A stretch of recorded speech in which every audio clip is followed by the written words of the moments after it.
It has always been said that one person's trash is another person's treasure, but what happens when you have a pile of items whose value you don't know? Over the past years, I've collected lots of books, whether carrying on existing series or just books I'm excited to read. I love having a TBR of books to choose from, but my pile of unread books is currently sitting at around 300, whereas I would rather it be a much less overwhelming 50 or so. Whilst I love having options to pick from, too many options inevitably just give me decision paralysis. So, over the course of this video series, I'm going to look at reducing my physical TBR down through a series of games, prompts, and good old-fashioned randomised picks. Thankfully, I'm not much of a mood reader, and challenges are actually a way I have found which really gets me excited to read and keep reading. I hope to discover how many of these unread books become treasures I can add to my collection, or ones I will trash, by which I mean I'll be donating or passing those on to other people who will hopefully find in them a new treasure now it's free from my hoard. Hi friends, welcome back to the Infinite Library, and today we are finally going to be doing episode 8 of Treasure or Trash. I took a little break from this series last month because I just was really not feeling the books that I picked, and I just didn't want to feel restrained by having this set TBR, and I didn't want to also feel the pressure of having to check in and film it. I just wanted to just chill and kind of mood read a bit. But we're back on it this month, and I'm very excited for the books that I'm going to be reading in this video, because the books in this video have been picked for me by another person, and that is another booktuber, actually. Someone who I really love their channel, I really love their videos, I love their chatty style and how in-depth they get into the books. I also just think they have great reading taste. We do share some reading tastes, and yeah, just a booktuber I really enjoy. Please go check them out. And that is Tiff from Tiff Reads Books. So we actually met up back in Glasgow in the summer, and it was really nice to have this meetup, and we just kind of chilled together and went on a little bookshop tour around Glasgow, and it was really nice. And then afterwards she kind of approached me and was like, hey, would you like to do this collaboration? So I picked some books for her also to read, but very excited for the books she picked me to read. So I said that she could pick like 5 or so books for me. That's about right for this kind of video length, and also just in case she decided to pick some really big books for me, I was like, we'll go with 5. So without further ado, let's see what Tiff picked for me. Okay, here we go. I am both nervous and really excited to see what Tiff picked for me. Hi Kyla, I'm so excited that you wanted to do this with me. I am really looking forward to sending you my list as well. I spent some time going through your list of your TBR and got a little bit overwhelmed for a minute, so I set it aside, and then I was like, you know what? This is for October, so let's pick some horror. And you had a great selection of horror on there. A lot of things that I've read and a lot of things that are on my like digital TBR. So I was like, ooh, should I pick one of those and then I can read it too? And I was like, no, let's go easy. So we're going with ones that I have read and really liked.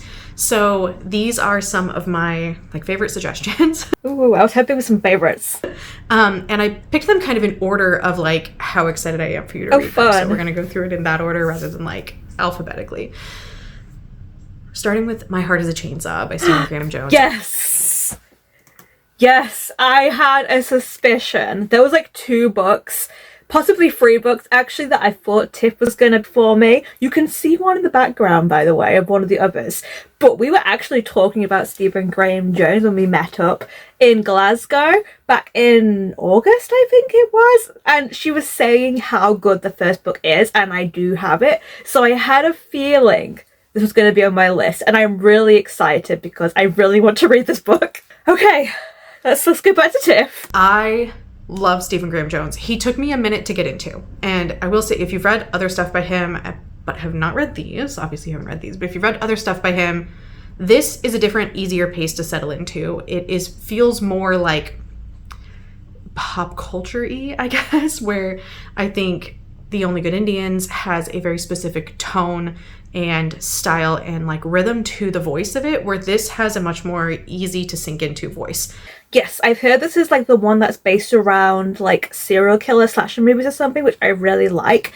I have actually tried Stephen Graham Jones before. I think I started The Only Good Indians and couldn't get into it, so I put that one aside. And then I did actually start reading I Was a Teenage Slasher back when I was doing my Booktuber favorites video at the start of the year, and I was really liking it, but I also wasn't wanting to read it as an audiobook, which is the format I had. I thought the writing was gorgeous, so I decided to put that aside, and My Heart is a Chainsaw is the only one I have in my physical TBR, so I was like, I'm not going to read any others until I read that one. So, brilliant choice, Tiff.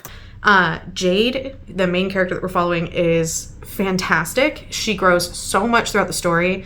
There was a scene in here that I was like crying on the freeway. That is like my tagline these days, is crying on the freeway. But the audiobooks for these are really good, so if you do decide to pick it up on audio, that option is very valid. But My Heart is a Chainsaw is perfect for like end of summer too, so coming into like the beginning of October would be pretty good. I think like I would really recommend this.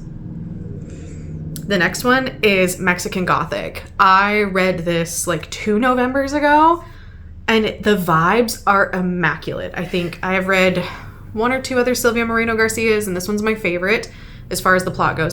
Oh my gosh, yes, another book that I actually really wanted to read in Summerween when I was doing that, but there wasn't really a prompt that worked for it. And it's kind of a short one as well, which thank you, Tiff, for not giving me massive long books to read. Oh, I'm excited because I really wanted to read that one as well. I did read it like very shortly after I read What Moves the Dead, so those kind of like mushroom vibes were already in my head. I didn't know there were mushroom vibes in Mexican Gothic. That's fun. The main character, whose name I can't remember. I can't remember her name at the moment. She is such a solid character. She's so confident in herself, but that doesn't mean that she can't like make mistakes in the book. And I do love that she still has room to make mistakes while also being like this incredibly confident character who's in a really unique situation. And the way the house is described, so good. So those are my top 2. Like, I think those are great. I had to put The Library at Hellebore on here, considering you just got that really pretty special edition, and I recently read it as an ARC. I think this one is fun if you want, like, a romp through, like, a murder scene, which sounds like something that should not be fun. Sounds like something that shouldn't be fun, but also, as Tipper said, probably something we would find kind of fun in a book. But I think Cassandra Caw did a really good job of writing it in like kind of a fun way, but also there were some things that I wasn't like 100% on, and I'd love to see your perspective on them and how you feel about it. It did kind of feel like I could feel kind of like an anime type inspiration from the older ones that I used to watch when I was a teenager. Just that kind of like vibe of the book. But I think it was really good, and given that you have the special edition, it gives you something newer to focus on. And then Chlorine by Jade Song. So I liked this one a lot. Oh my god, Tiff coming at me with all the horror books I've been dying to get to. I've wanted to pick up Chlorine since I heard Kayla talking about it from Books and Lala. But not enough to like put it in my favorites, but I think it was really good and it was a fascinating read. This is pure body horror in this one. It's very literary. Our main character, again, whose name I cannot remember because I'm just not good with names, is going through it. And the way that she processes that is to just focus on her desire to be a mermaid. And we get some really fantastic body horror scenes. The very last one, I went back and forth on this, but I think I had to settle on The Girl Who Loved Tom Gordon by Stephen King. Oh, I actually wasn't thinking she was going to put a Stephen King book on this list. Interesting. Because I really thought, not gonna lie, we all know that Tiff loves the Gideon the Ninth series. I thought for sure that she was going to pick Harry the Ninth for me. So I'm kind of surprised that she didn't, because I did deliberately leave it on my TBR list as like a, you know, you want to give it to me kind of thing. But yeah, Girl Who Loved Tom Gordon. I hopefully will like that better than my last Stephen King book I read.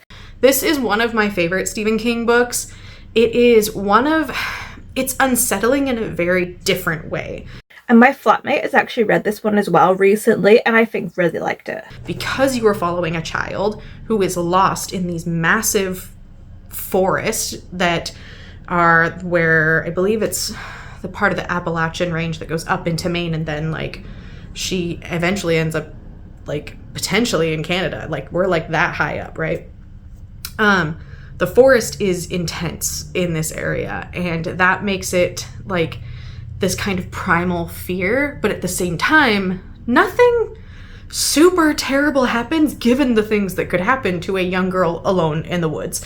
And so it's just very existential at times and a little cosmic, and it has some very minor potential connections to the Dark Tower series in a way, like a hint of like a taste of the same seasonings as the Dark Tower series. That's interesting. I really don't know much about The Boy That Loved Tom Gordon. I like found a copy in the charity shop, and literally all I know about it is that my flatmate read it and really liked it. I know nothing about the plot. I didn't know we're getting into cosmic horror, which is very exciting because that is like a subgenre of horror that I've been really interested in getting into. And I think it's there are occasional times where Stephen King does a really good job of being in the perspective of a child, and this is one of those where it's not really weird. There are a couple of slurs, standard, in his work that trickle in. Standard Stephen King, unfortunately. You do have to kind of get used to it with his books because so much of them were written at a specific time. But apart from those couple of scenes, in the book itself is really, really good, and it is one of my favorites. The main character overcomes so much and has so much strength and so much courage for such a small child that I was just very proud of her throughout it. So those are my 5 recommendations for your October TBR. Feel free to pick and choose which order you read them in. I'm not like, read them in this order. But those are kind of my like excitement about seeing your thoughts about them. If you read only one thing from this list, my heart is a chainsaw, because it is so good. So I'm so excited to do this. I'm looking forward to sending you my list, which I'm working on typing up. I'm just a little bit behind. But I'm excited to see what you do with this. Aww. Okay, that was so cute. Yeah, really excited about all those she picked for me. Like, I didn't intentionally think she was gonna pick horror books for me, even though I knew it was my October TBR. It just happened to be the only month that I knew I was, like, free to have someone pick a TBR for me. But yeah, not mad about it. I'm like super hyped to read all of those books, and I hope I like them. So, these are all the books that Tiff picked for me. Actually super excited to read all these. Pretty much all of these are ones I've actually been really in the mood to get to at the moment.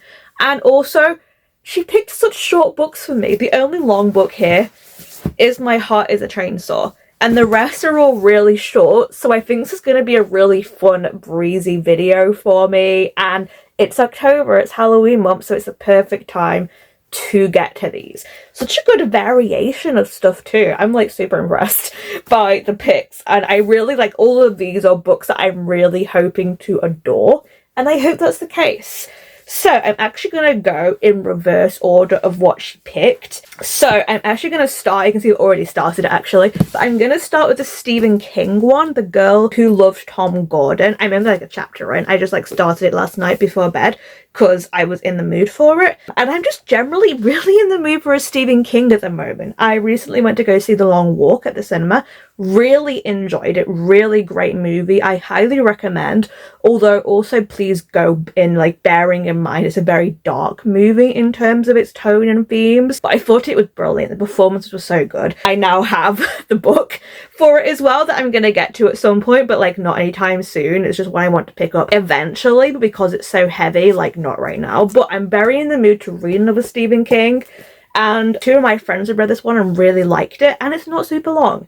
So I'm going to start with this one. I'm very excited for it. Then I will likely go to The Library at Hellebore by Cassandra Core. Also not super long. This is the Evernight special edition for it that I have. Then I can't remember if it was Chlorine or Mexican Gothic next. But then yeah, we got those 2. And then I will be finishing this video with the one that I'm honestly really hoping is going to be a 5-star, because the little I've read of Stephen Graham Jones before, I've loved his writing. And this just sounds completely up my alley because it's all about like slasher films and final girl tropes and that kind of thing, which I love. I've loved other books before as well that have kind of like played with this kind of idea of horror film lore, like Grady Hendrix's book The Final Girl Support Group or something I really enjoyed, though I know a lot of people don't really like that book. And anything that just kind of like plays with the idea of like pop culture films, I love. So very excited to get to this one, I think.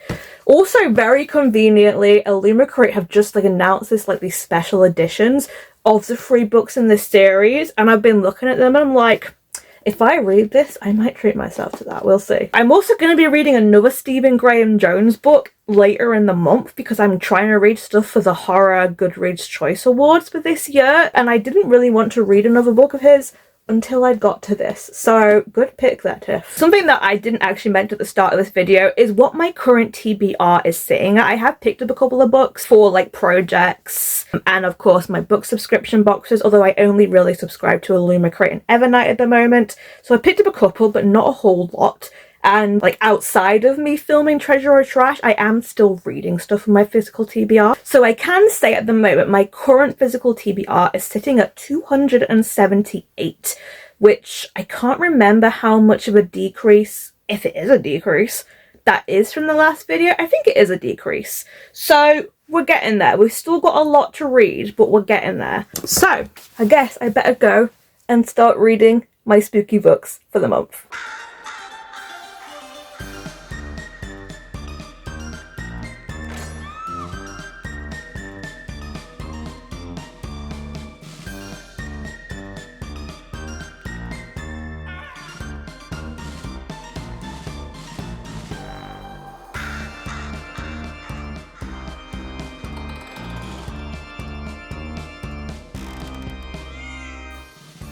Hello! I have gotten further now in The Girl Who Loved Tom Gordon.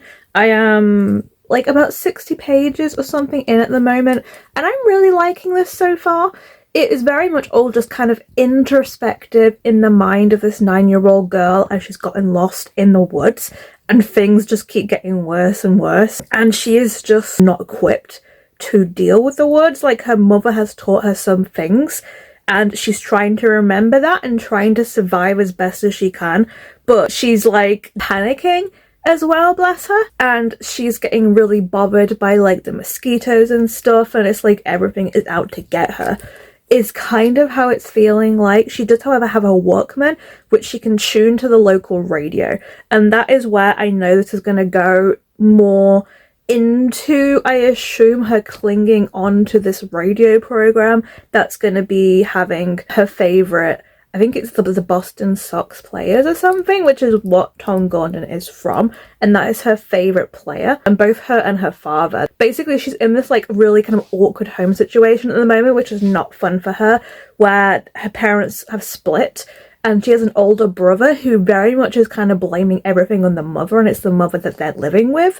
And she sees herself as this invisible girl who is just trying to keep things happy in the family, and she can't because her mother and her brother are just constantly arguing with one another, and she feels very forgotten and left out in that, and she is struggling to deal with it. So the reason why she went into the woods in the first place was not only because she needed to go for a pee, but because she was just getting so fed up with them arguing constantly, and she just wanted to get away from it all, it seemed like, for a few minutes, and then unfortunately lost her bearings, and it ended up being that she is now lost in the woods. I don't know where this is going, to be honest. Like, it feels like she should be able to stumble onto help, but she is truly just doesn't know where she is at the moment. Obviously, she's so young, she's already hurt, she had a fall, and she is running out of food. I am enjoying this though. I enjoy being in this kid's head and how she reacts to things and getting to learn more about her through the course of her being in the woods. So yeah, I'm enjoying this so far. It definitely feels like it's going to be more of an introspective, somber book as we're going forward, and I'm kind of okay with that, rather than it being this like action-packed thriller kind of thing. Hello! I finished the first book of this video already. I could have easily read this in one sitting, to be honest, but I did try and break this up over the course of the evening and the morning, And I really enjoyed this one, which I'm very happy to say.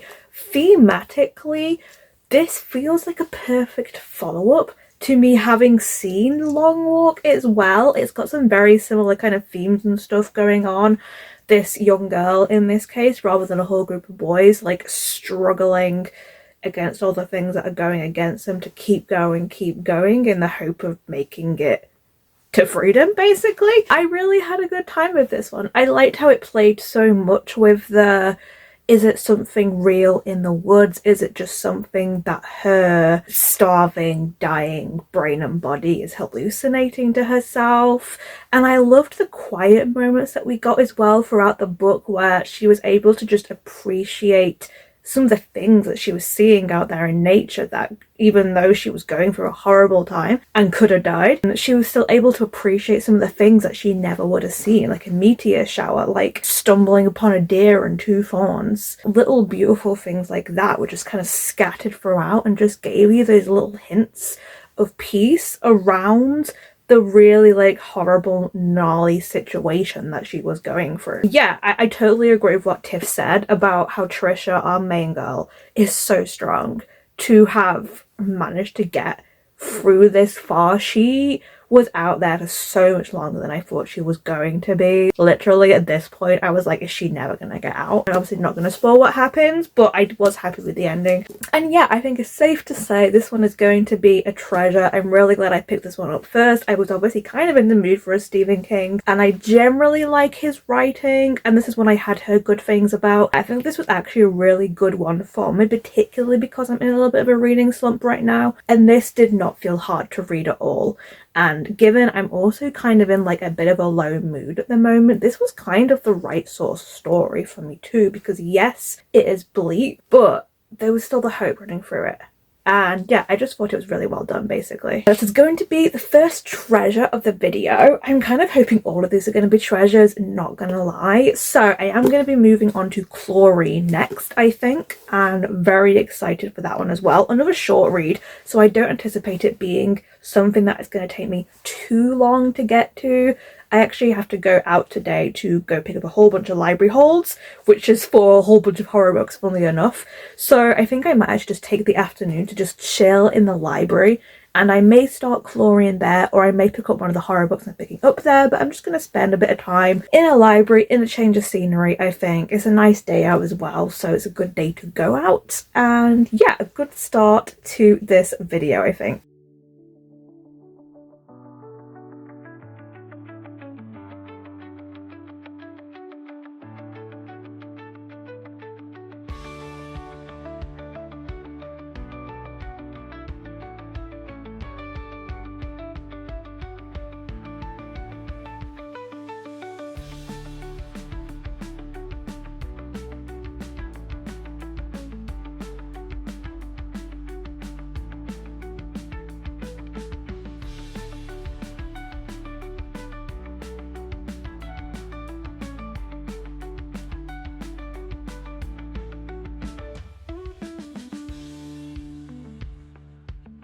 Hello, figured I should update you because I have started Chlorine. In fact, I'm over halfway through Chlorine. I don't know how I feel about this so far. I'm actually finding it a very heavy read. This is a lot to do with our main character, Ren, who is an athlete, and she goes through really rigorous training to be a competitive swimmer, to the point where she doesn't really make any choices for herself. She can never relax, and she is like hurting herself really with what's happening. And we're seeing this story from two points of view at the moment. We're seeing it from her point of view, where she has transcended at some point to becoming a mermaid, and she's looking back on this time in her life when she was a competitive swimmer and all the stuff that she goes through with that. Definitely trigger warnings, by the way, for things such as sexual assault, substance abuse, peer pressure, that kind of thing. And then we're also seeing it from the point of view of one of the other swimmers, who is a less talented swimmer called Kathy, who they have this kind of interesting relationship, that there's a friendship, there's definitely a romantic element to it, and it seems like they probably never were able to actually say this to each other, but now that Ren is a mermaid. Kathy seems to be aware of this, and she's basically writing letters and then throwing them in a bottle, like messages in a bowl, to Ren in the hopes that she'll receive them, and she's telling her about her true feelings for Ren during that. That's an interesting aspect of it, but I can't say I'm having a good time because I do find this to be a very heavy, claustrophobic, quite depressing read, to be honest, so far. So yeah, I'm gonna definitely still finish this. I do like the writing, but definitely not an easy read, and I'm glad it's on the short side, to be honest. I could see it getting really a little bit too much if this was like a 400-page horror, for example. I'll also say, although we've had elements of horror throughout this is very much centered on real life horror. It feels like more so than the more supernatural horror, which I'm assuming we're gonna get to once we get to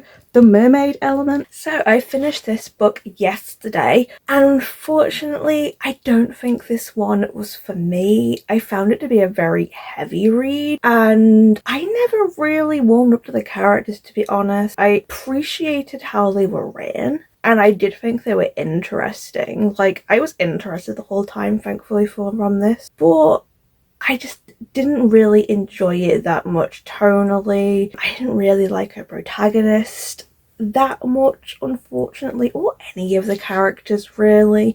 So I don't think this is going to be one I'm going to hang on to, which is a shame because I got it from Gay on Y, which is the queer bookshop in Hay on Y. It was my like souvenir from there, but I just don't think this is going to be one I'm ever going to go back to. Definitely has some interesting writing, and clearly the author drawing on that very real experience there, and I appreciate that. And to me, it took like a bit of a horror twist towards the end, I would say, but it wasn't actually supernatural, which is kind of what I really assumed this was going for. And it really is more about the horrors of real life, about what having all these unrealistic expectations put on you, put on your body by being an athlete, how our main character Ren just never really made any decisions for themselves, unfortunately, and had no one really looking out for them. Even like their best friend like kind of failed them. It wasn't really my kind of thing, unfortunately. Definitely reads a bit more as literary horror than like a traditional sort of horror. I wanted a lot more of the mermaid stuff, and I got a lot more of the everyday life is pain and crippling, which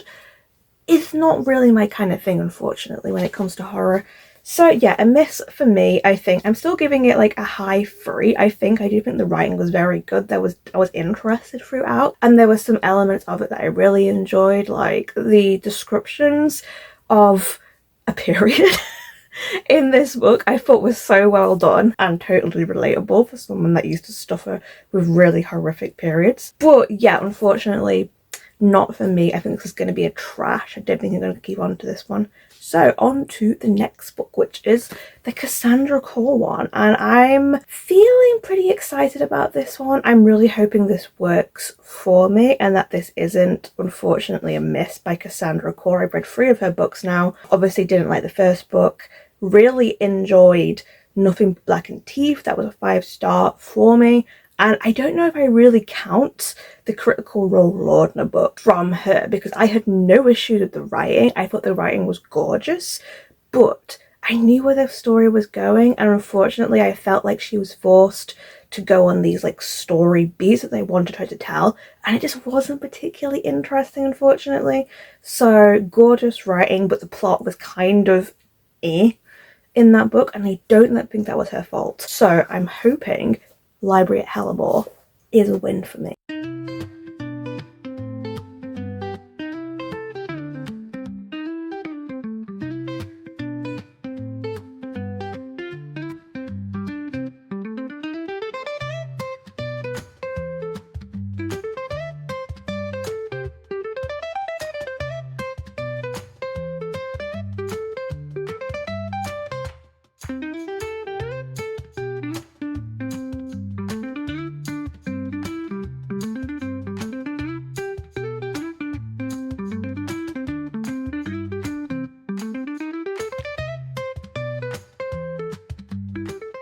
Okay, so I started the Library at Hellebore.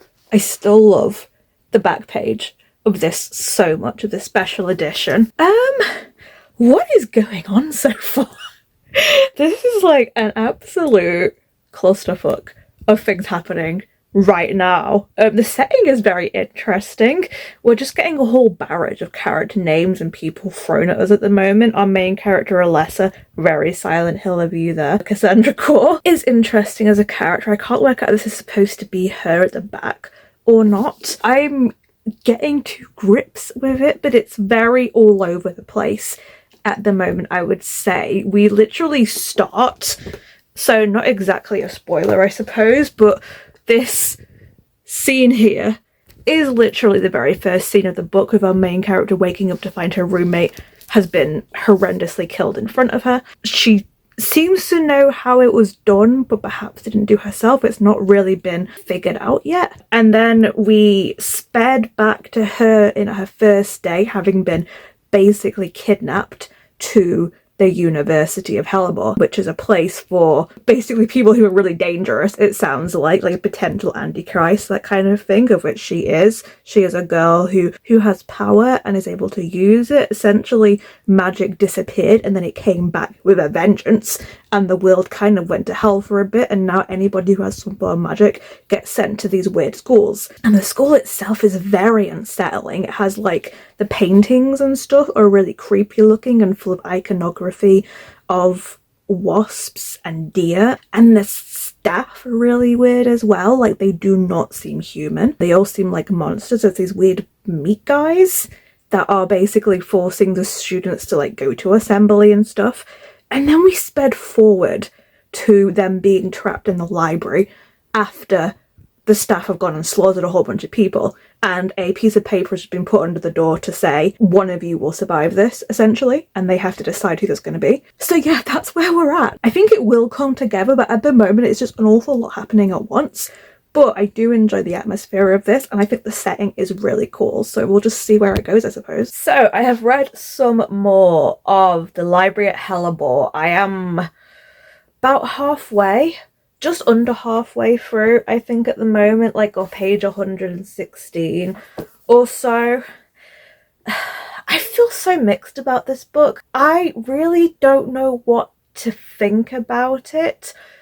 It feels like the author has gotten like a bunch of really cool ideas and then just kind of thrown them all in together and hasn't really bothered to flesh them out properly. It's a very confusing experience. Like, I'm not really sure what's happening, even though we are slowly finding stuff out. We're going back and forth between the past when they are students and now in the library, but I just don't really understand any of the characters deeply enough to be able to really get who they are, if you understand me. I was right on the Alessa reference though, so I feel validated for that. This very much just feels like it's a lot of very pretty set dressing and not a lot of substance, which is unfortunate because the set dressing is very pretty.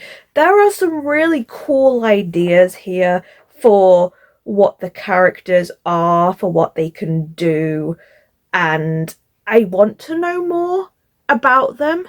But because of the nature of the book, of how short it is, of how quickly we're moving on from things, as soon as we're given hints of what is happening, it's just very frustrating because I am really interested in a lot of this stuff that's happening. Like, we did find out what the deal was with this guy here who is essentially someone who has cicada gods inside him, and it felt like he was going to be developed into being this like interesting, somewhat important character, but then we know he dies even before the library stuff happens. So I'm just at a bit of a loss. We've got this group of characters at the moment now that are like in the library, locked in there, and they're trying to work out what to do, but none of them trust each other, which does work with what's happening. But I also just don't really know which of the characters we're supposed to be rooting for here. Obviously, we're seeing this from Alessa's point of view, and we still don't know enough about her, but she seems at least the most reasonable compared to some of the other characters. Again, it just feels like we're just getting highlights of what's happening, and we're missing so much. And that's really disappointing because I genuinely want to know what's going on. I'm so intrigued. Some of the ideas and stuff that's happening is so cool but gross and horrific, and I want to know more, but I don't know if I'm gonna get it. I think this might just be a really frustrating book that potentially has, as I said, great ideas and isn't really doing anything with them. We'll carry on. I kind of want to DNF a little bit just because I'm so freaking confused. But I am hopeful that maybe we will have something come out of this that is a satisfactory story, but right now it doesn't feel like it.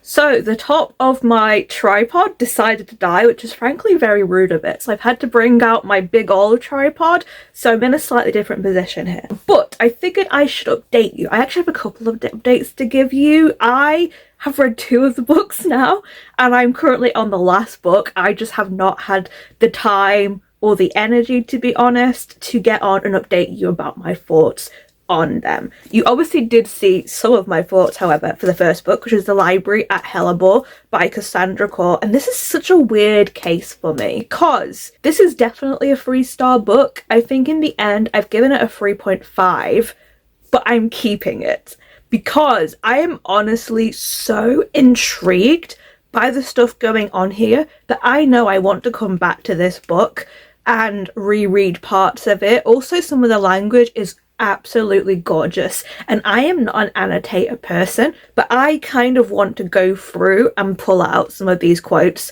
from here because I just think they're beautiful. Like Cassandra Core, being let loose of a dictionary and thesaurus as she is, writes gorgeously. And whilst I did unfortunately find this book unsatisfying in terms of its plot, I do think that its atmosphere, its vibes are immaculate. And I really enjoyed some of the things it was doing. I just didn't get enough of it. And that, I think, is something that I discussed with Tiff whilst I was reading it. So thank you, Tiff, for not minding me blowing up your books of me just being frustrated reading this book, because there are parts I adore about this book. And a lot of it is the ideas and the world building and the lore and the characters in this book. But we are kind of given the highlights and we're not given the depth. And I just felt like I wanted to know more. I wanted to know so much more about what was going on because I was so intrigued, but we were only given the surface. And I wish we'd been given more. Like, I actually would fully have loved this to be a much longer book. There also is a significant time skip in this book in that we know that these people have been together for presumably a year, because we jump back and forth in timeline between basically the start of the school year and then the end of the school year, presumably, because when the actions take place here, it is supposed to be their graduation. And I just wish there was more we could have gotten from this because I love what I'm seeing, which is really frustrating. So I can't rate this any higher than a 3, and I think I'm probably being generous with a 3.5. I know this is rated a lot lower in Goodreads, and I very much can see how this would not work for people, but I was just so interested by this. And I genuinely do want to go back to it at some point and do a deep dive on it or something, because some really cool things, just unfortunate that things just weren't expanded upon enough to the point for this to be a really good book. And I think it had the potential to be one, but it just misses the mark. A bit of a weird one I probably should be trashing, but I'm not going to be trashing, I'm going to be treasuring. And this is now the 4th book I've read by Cassandra Core. As everyone pretty much agrees on the fact, her very first book, Nothing But Black and Teeth, is not great. I definitely found some of the issues that she had with dialogue in this book a little bit at times. There's definitely some clumsiness to the dialogue between various characters. Like, they say things that realistically isn't things that people would say, but also we're in this crazy Faustian nightmarish worlds and with people who are superhuman, not even human in some cases. I see some of the frustratingly good elements that I love in The Salt Grows Heavy in this. She writes horror really well. She writes body horror really well. But again, there's just some clumsiness with how it's been executed. So yeah, those are my thoughts on this. 3.5, but a treasure. Next, I also read Mexican Gothic by Silvia Moreno-Garcia. This is one that I've had on my shelves for ages now, and I realised when I went into this that in my head I was mixing this up with another book. I was mixing this up with Last Tale of the Flower Bride. So in my head I thought that was the plot, and then I was like reading the back and I was like, oh wait, this isn't about a girl who's keeping secrets from her husband. And this is actually about a different girl whose cousin is married off to this weird white rich, well, they're not really rich, but like prestigious family. They are Mexican, but our main character Naomi is more like Mexican looking, I suppose, and her cousin is. Her cousin Catalina was married off to this family like very quickly. There was kind of a bit of hoo-ha around that. And then Naomi's father has been receiving very kind of disturbing telegrams and letters for her that suggest that things are not right at the house, like Catalina is upset, perhaps psychologically not doing well. And so he sends his daughter, Naomi, to go and investigate and do what needs to be done to protect her cousin. I really enjoy the main character in this. She's kind of like a socialite, and she's very much perceived by others as being like a flippant kind of silly girl, but she's actually very intelligent, and there is always kind of method to what she's doing, and she's also just someone that likes to have a good time, and valid. But because she is a woman in this time period, because she is Mexican, she's seen as lesser by people, and this very much does go into racism, all this like context at the time with ethnic minorities and eugenics and that kind of stuff, which I didn't mind. I thought there was an interesting perspectives to look at in terms of horror, and I really wanted to love this book, and unfortunately I think it just missed the mark for me.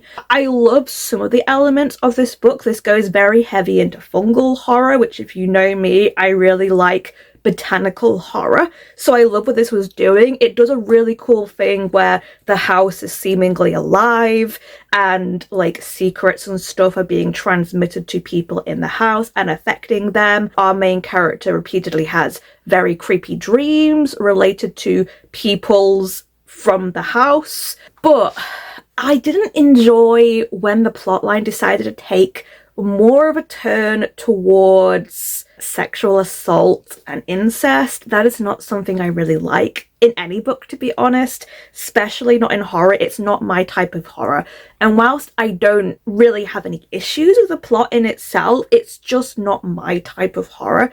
I think the writing was fine. I would definitely read more from this author. I actually do have Silver Nitrate on my shelf as well, and I'm glad I got to this one first. And for me, I think this is just a bit of a frustrating book in that I wanted to love this, and it just didn't quite work for me. And it may have been because I maybe also wasn't necessarily in the right mood for this. This is, as it suggests, a Gothic book. And a lot of Gothic books are very slow and slow burn, both with the plot, both with events happening, and this definitely does do this. The first half was very slow in terms of things happening. I wasn't bored, but it was taking a while to get to where we were understanding what was really going on.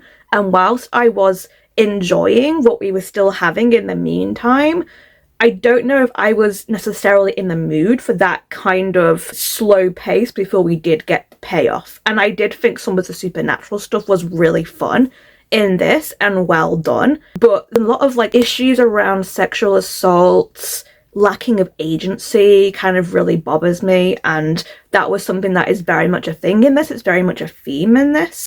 And I think because of that, I didn't really warm to the characters. I did like our protagonist, but I never really warmed to the other characters that much. Like, there's a young man in the house who's kind of seen as being her only friend, really, whilst all this is going on.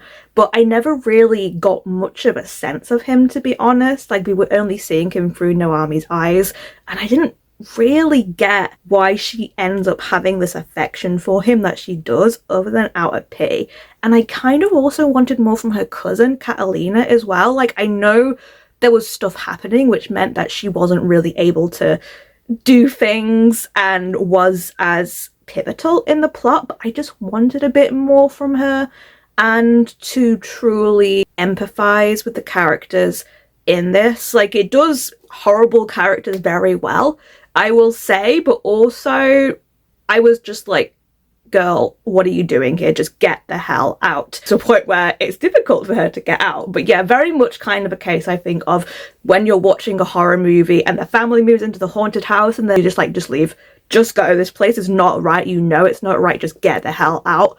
And this character, unfortunately, does not do that. So yeah, it has some interesting elements. I like the historical elements. I like the way that race is such a big thing in this book, and the way that Naomi kind of challenges this really kind of old-fashioned way that the people in the family she's gone to see her and people of her race. But unfortunately, in terms of the actual plot, a little bit of a miss for me. So I don't think this is going to be one I keep. I may pass it on to a friend, but I will carry on and read more by this author, I think, because I think even though this was a bit of a miss, I liked it enough and I like the writing enough to read more by this author. I also just kind of think that the horror elements of this were not anything super original, unfortunately. I think I was hoping for something that was just a little bit more unique in what it was doing. Like, I had a look and this actually did win the Goodreads horror category the year it came out.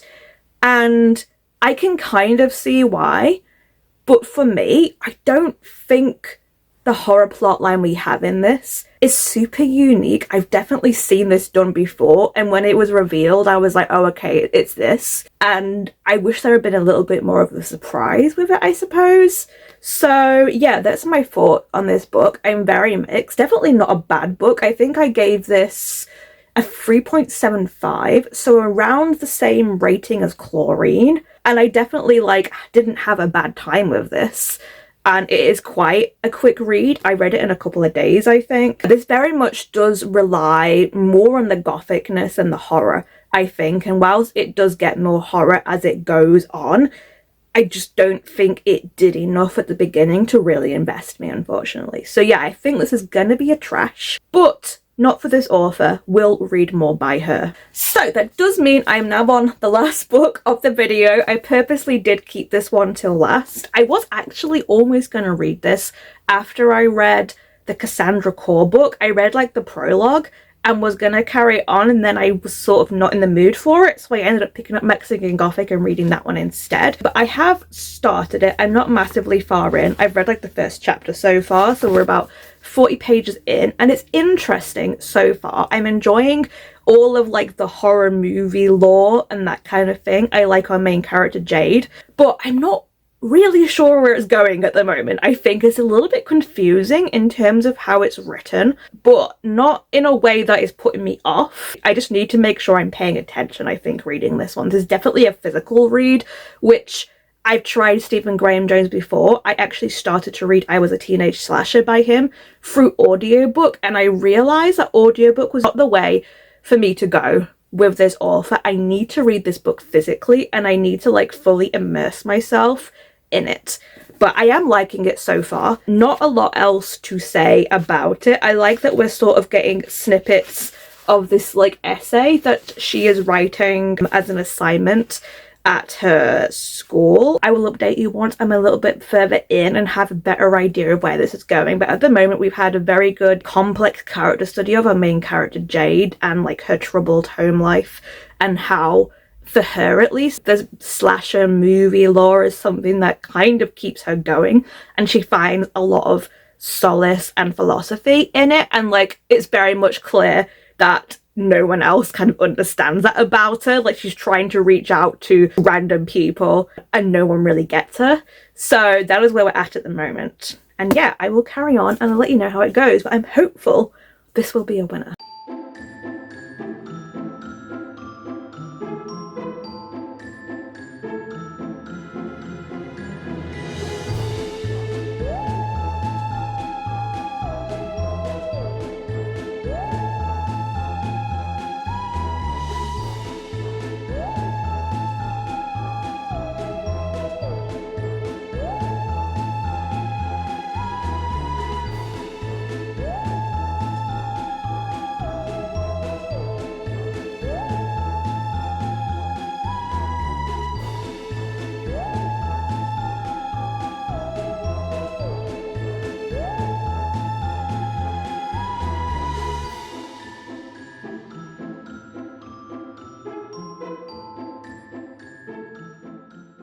Hello, I'm a little bit further now into My Heart is a Chainsaw.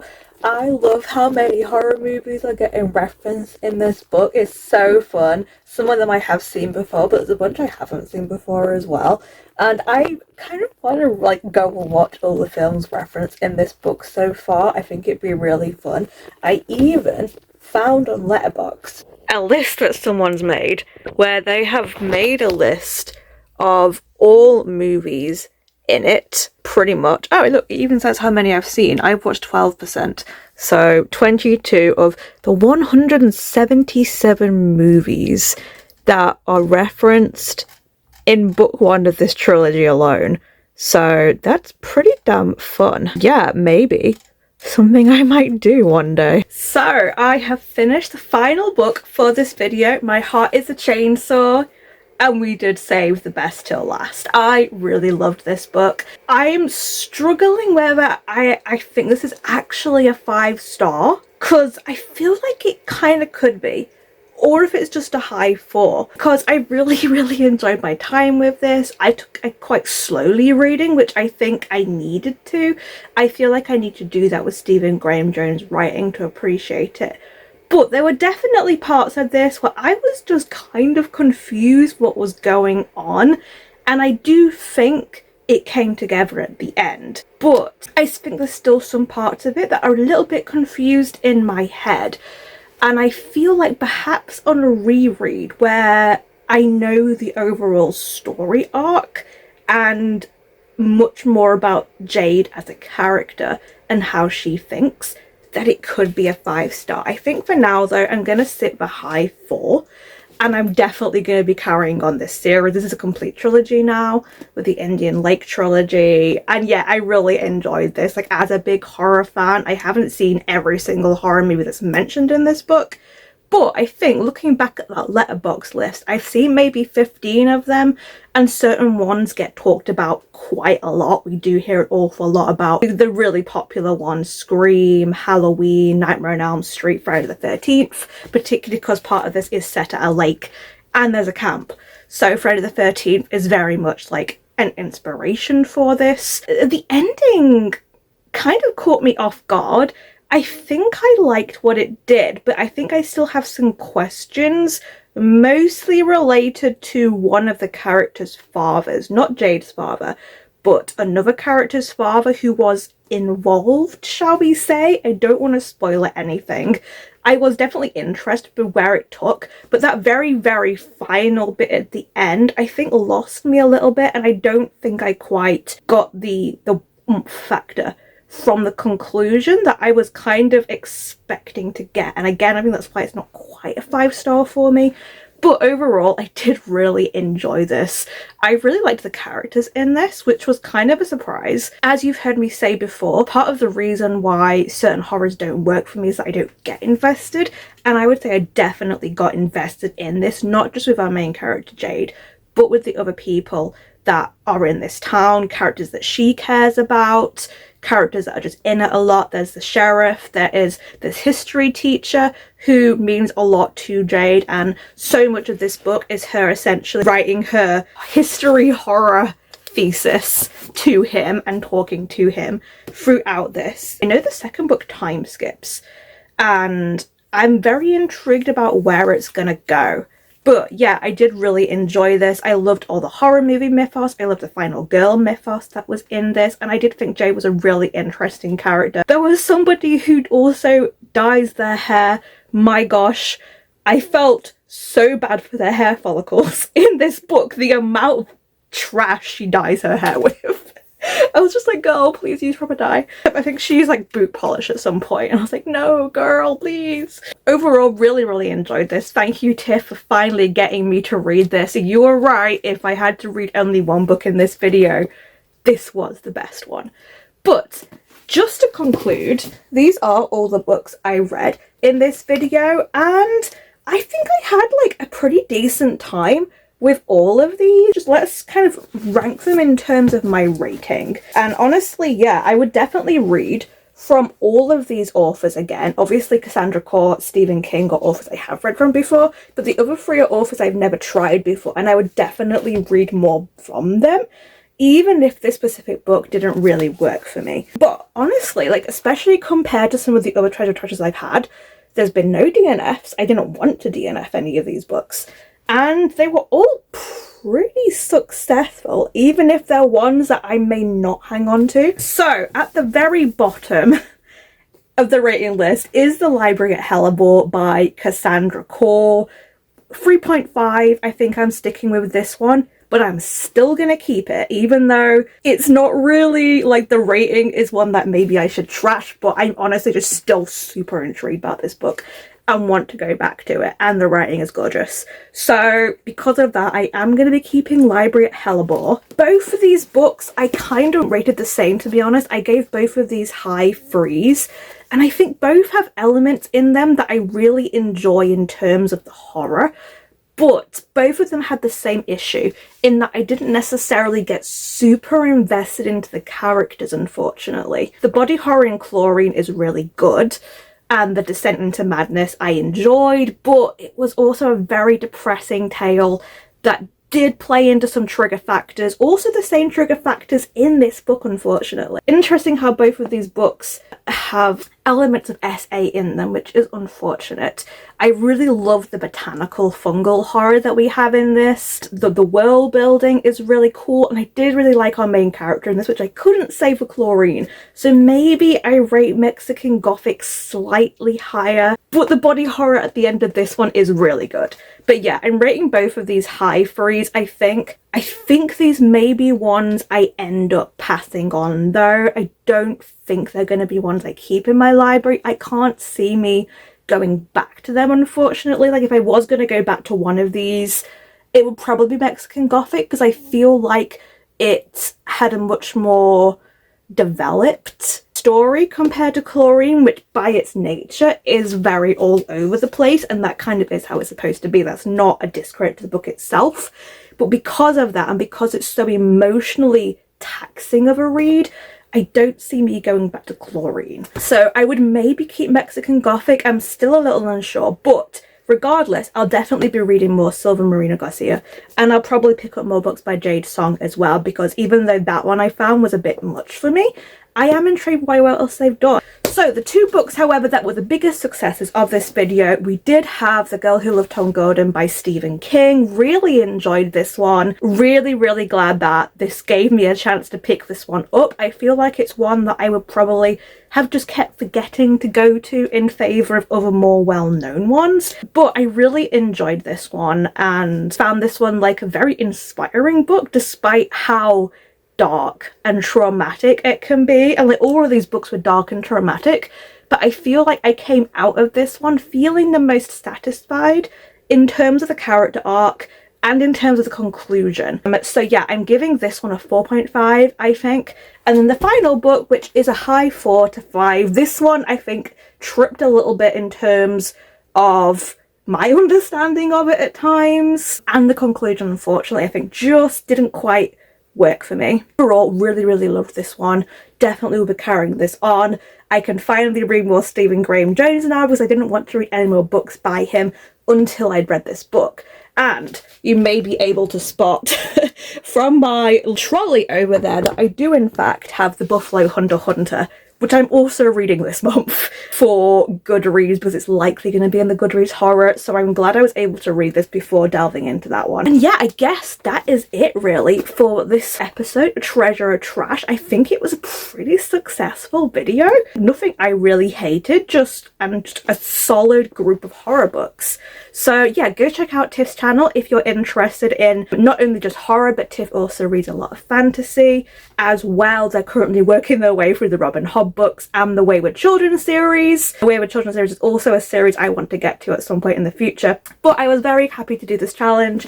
They picked some real bangers for me, and that is it for this video, I guess. I'm probably not going to be doing another Treasure or Trash video until December or possibly January, just because I'm going to be very busy right now with reading all the horror books for the Goodreads Awards, and I've got a little Snow White project that I'm doing in December, but I may also find some time to do some more TBR picks as well. I'm feeling a random generator next time because I do feel that me not knowing what the next book is really does speed me along in reading my books, because I'm usually excited about what on earth I'm going to get next. Thankfully, I didn't have an issue with any of the books in this one because every single book I was very hyped to read on this TBR. But it is something I found in other ways before, when I've set like a 10-book TBR, for example, as I did for Magical Readathon, I lose the motivation a little bit. So we're going to go back to being spontaneous, I think, in this video series. And that is it. This brings the TBR down to this number. I have, of course, been reading other books alongside as well, so with a little bit lower, definitely could still use chunking some more, but it won't happen for at least another month or so. So as always, thank you so much for watching. Hope you enjoyed it. Stay safe, stay cozy, and I'll see you in the next video. Bye.